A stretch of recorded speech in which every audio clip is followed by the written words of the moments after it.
ప్రాంతాల్లో అలజడి మొదలైంది. మొంతా తుపాను ప్రభావంతో భారీ వర్షాలు కురుస్తున్నాయి. కాకినాడ సముద్ర తీరం అల్లకల్లోలంగా మారడంతో పాటు భారీ ఎత్తున అలలు ఎగిసిపడుతున్నాయి. మరోవైపు తుపాను ప్రభావంతో బలంగా ఈదురుగాలులు వీస్తున్నాయి.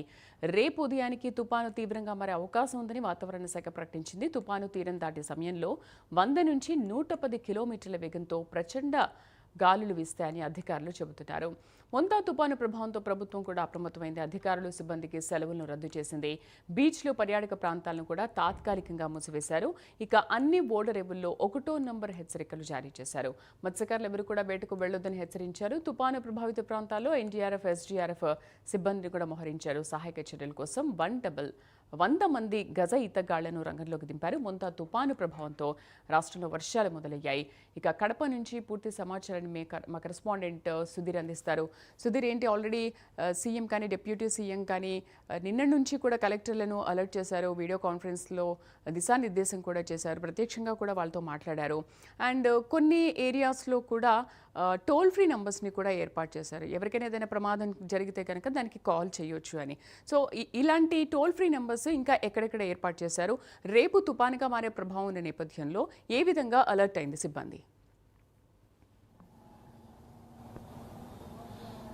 Thank you Sridevi. ముఖ్యంగా చూసుకుంటే కనుక ఏదైతే నైరుతి పశ్చిమ మధ్య బంగాళాఖాతంలో మెంత్ తుఫాన్ ప్రభావం అయితే ఏర్పడిందని చెప్పుకోవచ్చు. ఈ నేపథ్యంలో కూడా ఉమ్మడి కడప జిల్లా వ్యాప్తంగా ఇప్పటికే అధికారులు కూడా పెద్ద ఎత్తున కూడా అలర్ట్ చేసిన పరిస్థితి అయితే ఉంది. అయితే ముఖ్యంగా చూసుకుంటే కనుక అటు ఏదైతే రాయలసీమ కావచ్చు, మరోపక్క ఉత్తరాంధ్ర మొత్తం అన్ని జిల్లాల్లో కూడా ఇప్పటికే హై అలర్ట్ కూడా ప్రకటించిన పరిస్థితి అయితే ఉంది. అయితే కోస్తా తీరంకి సంబంధించినటువంటి వెంబడి ఏది ఉన్నాయో అక్కడ పూర్తిస్థాయిలో కూడా అక్కడ కూడా పెద్ద ఎత్తున కూడా అలర్ట్ చేసిన పరిస్థితి అయితే ఉంది. అయితే ఇప్పటికే మనం చూసుకోవచ్చు, మెంతా తుఫాన్ ప్రభావం చెన్నైకి దాదాపుగా మరో 200 కిలోమీటర్ల దూరంలో ఉందని చెప్పుకోవచ్చు. అయితే దాదాపుగా అయితే కనుక రేపు ఉదయానికి పూర్తిస్థాయిలో కూడా బలపడే అవకాశాలు కూడా పెద్ద ఎత్తున కనపరుస్తున్న నేపథ్యంలో కూడా ఇప్పటికే రాష్ట్ర ప్రభుత్వం కూడా పూర్తిస్థాయిలో కూడా పెద్ద ఎత్తున కూడా అన్ని జిల్లాలను కూడా అప్రమత్తం చేసిన పరిస్థితి అయితే ఉంది. అయితే ముఖ్యంగా మరో పక్క ఏదైతే తీరానికి సంబంధించినటువంటి ఏదైతే ఉన్నాయో అలాగే ప్రాజెక్టుకు సంబంధించినటువంటి అలాగే చెరువులు వంకలకు సంబంధించినటువంటి ఏదైతే ఉన్నాయో ఆ కారిడార్ మొత్తం పూర్తిస్థాయిలో కూడా అక్కడ ఉన్నటువంటి ప్రజలను కూడా పూర్తిస్థాయిలో కూడా ఇప్పటికే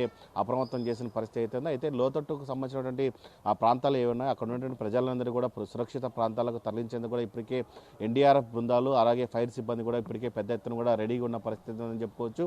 అయితే మనం చూసుకోవచ్చు, ఉమ్మడి కడప జిల్లా వ్యాప్తంగా చూసుకుంటే కనుక నిన్న రాత్రి నుంచి కూడా పూర్తిస్థాయిలో రాయచోటి అలాగే సొండుపల్లి తదితర ప్రాంతాలు కూడా పూర్తిస్థాయిలో కూడా ఒక మాస్తారు నుంచి వర్షాలు కూడా పడుతున్నాయని చెప్పుకోవచ్చు. అయితే పూర్తిస్థాయిలో మరొక పింఛా ప్రాజెక్టుకు సంబంధించినటువంటి ప్రాజెక్టు కూడా నిండిన పరిస్థితిలో ఉంది. అలాగే అన్నమయ్య ప్రాజెక్టు కూడా పూర్తిస్థాయిలో మనం చూసుకుంటే కనుక ఇప్పటికే అన్నమయ్య ప్రాజెక్టు కూడా తెగిపోయిన పరిస్థితి అవుతుంది. అక్కడి నుంచి నీళ్లు కూడా పూర్తిస్థాయిలో చేయేరు నదిలో ప్రవహిస్తున్న పరిస్థితి అవుతుంది. అయితే అక్కడ ఉన్నటువంటి ప్రజలు ఎవరైతే ఆ చేయేరు నదికి పరివాహక ప్రాంతాల్లో ఉన్న ప్రజలను కూడా పూర్తిస్థాయిలో కూడా అధికారులందరూ కూడా వాళ్ళని అప్రమత్తం చేసి పక్కకు పంపించిన పరిస్థితి అయితే ఉంది.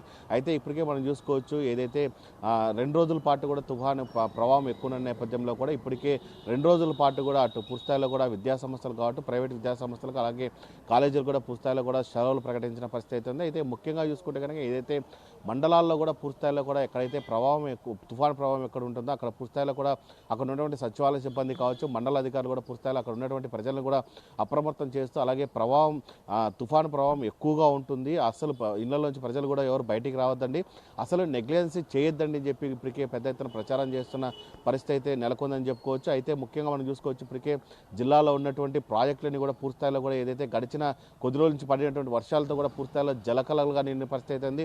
మరో పక్క చూసుకుంటే కనుక గండికోట ప్రాజెక్టు కావచ్చు, అలాగే మైలవరం ప్రాజెక్టు కావచ్చు, అలాగే ఏదైతే బుగ్గంక ప్రాజెక్టు కావచ్చు, తన ప్రాజెక్టులన్నీ కూడా పూర్తిస్థాయిలో నిండిపోయి జలకలను సంతరించిన పరిస్థితి అవుతుంది. అయితే ఈ నేపథ్యంలో కూడా ఏదైతే మెంతా తుఫాన్ ప్రభావం కనుక ఈ 2 రోజుల పాటు కనుక కురిస్తే కనుక ఆ ప్రాజెక్టులు కూడా నిండిపోయి గేట్లు అయితే పరిస్థితి అయితే ఉందని చెప్పుకోవచ్చు. అయితే ఆ గేట్లు ఎత్తిన పరిస్థితి నెలకొన్న విషయంలో కూడా అటు ఏదైతే ప్రొద్దుటూరుకు సంబంధించినటువంటి ఏదైతే ఏరుందో ఆ ఏరుకు సంబంధించినటువంటి పరిహార ప్రాంతాలు ఎవరున్నారో వాళ్ళందరూ కూడా ప్రజలను అప్రమత్తం చేసిన పరిస్థితి అయితే. అయితే ఈ మెంతా తుఫాన్ ప్రభావానికి సంబంధించి ఇప్పటికే దాదాపుగా 19 మంది రాష్ట్ర వ్యాప్తంగా అధికారులను కూడా ఏర్పాటు చేయడం జరిగింది. ఒక్కొక్క జిల్లాకు ఒక్కొక్క అధికారిని కూడా ఏర్పాటు చేయడం జరిగింది. అయితే ఒక్కొక్క జిల్లాకు కూడా ఒక్కొక్క హెల్ప్ లైన్ నెంబర్ కూడా ఏర్పాటు చేయడం జరిగింది. పూర్తిస్థాయిలో కూడా ఎక్కడైతే వర్ష ప్రభావం ఎక్కువ ఉంటుందో వాళ్ళందరూ కూడా అక్కడ ఏదైనా ఇబ్బందులు ఉంటే కనుక పూర్తిస్థాయిలో ఈ హెల్ప్ లైన్కి ఫోన్ చేస్తే కనుక ఖచ్చితంగా ఇక్కడ నుంచి పూర్తిస్థాయిలో అక్కడికి ఎన్డీఆర్ఎఫ్ బృందాలు కావచ్చు, అలాగే సిబ్బంది కావచ్చు, అలాగే గజీ తరగాల. Right Sudhir, thank you for the updates.